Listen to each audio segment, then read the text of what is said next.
This is our syllabus link for magnetic fields. So what we need to do, or what we need to learn for magnetic fields, is we need to define a magnetic field. We need to understand representing all of the properties of magnetic fields.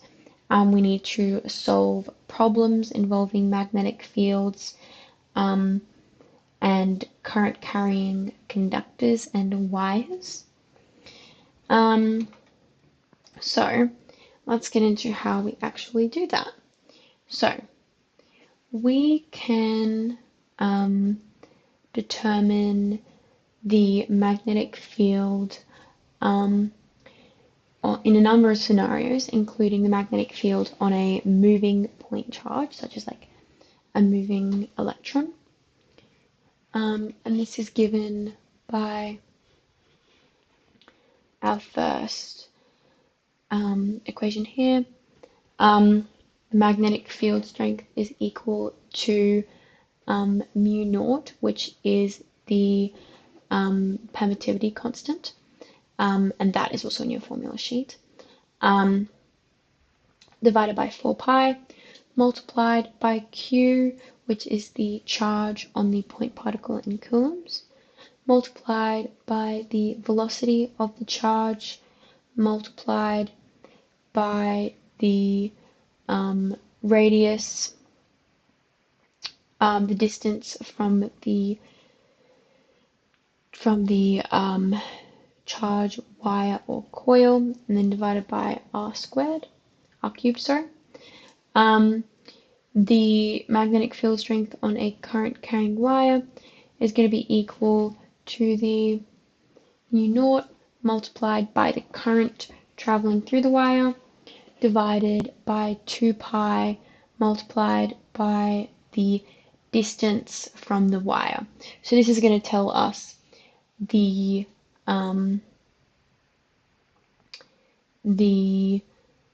strength of the field at a particular point away from the wire, and our particular point is going to be our radius. It's going to tell us how far away we are from the wire. So for solenoids,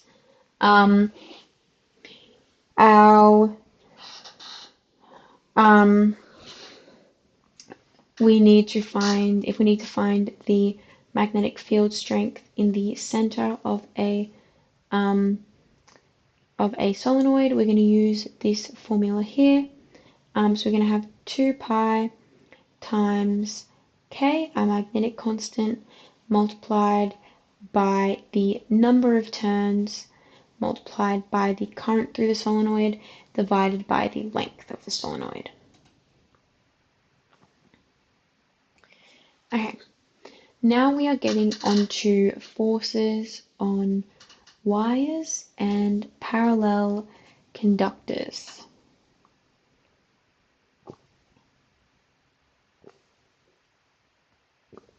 So, a current carrying wire is going to generate a magnetic field, of course. However, when a wire is placed within proximity of another wire and they both carry current, their magnetic fields are going to interact with one another, right? Because they both can generate magnetic fields, but they're going to interact. So if you have a look at this example here, we have these two wires. Remember, I'll just write this down now. Excuse me.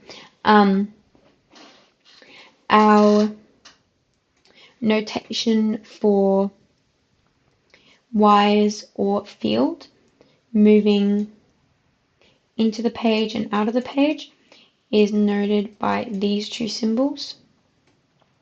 If it's out of the page, it's going to be the dot inside the circle. And if it is into the page, it's going to be the cross. The reason, or a way to remember this, is if you think about an arrow. If an arrow's flying away from you, you're going to see like the crossed kind of feathers at the back. So an arrow's moving away from you, it's moving into the page because you see the back of it. If an arrow's moving towards you, you're going to see the tip of it, and that's going to be moving out of the page towards you. So that's just how we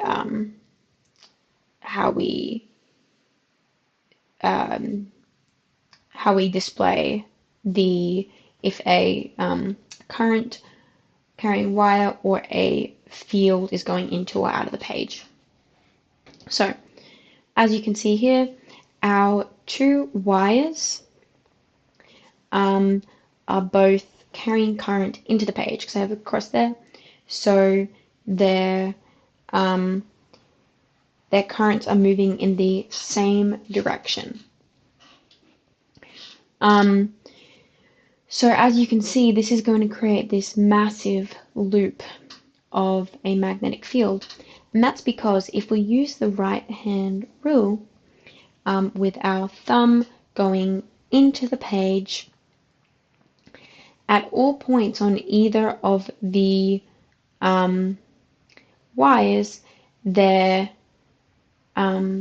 magnetic fields generated are going to combine, right? And because of that, if we have two wires traveling in the same direction, as we have here, or I should say rather with current in the same direction, they're going to be attracted to one another, right? They're going to be pulled closer to one another. However, if we have two wires with current moving in the opposite direction, so for this one here, it's moving into the page, and this one is moving out of the page.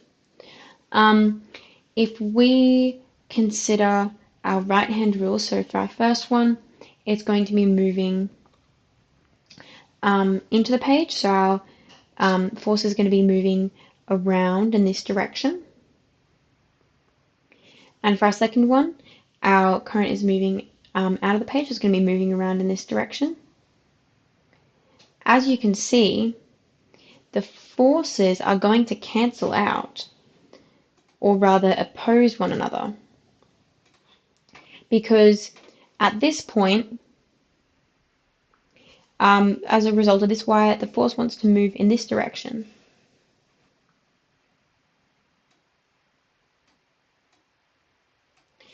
But the force as a result of the other wire wants to move in this direction.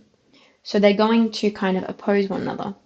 And as a result, when we have two wires that have currents moving in opposite directions, they're going to be repelled from one another due to the interaction of their magnetic fields.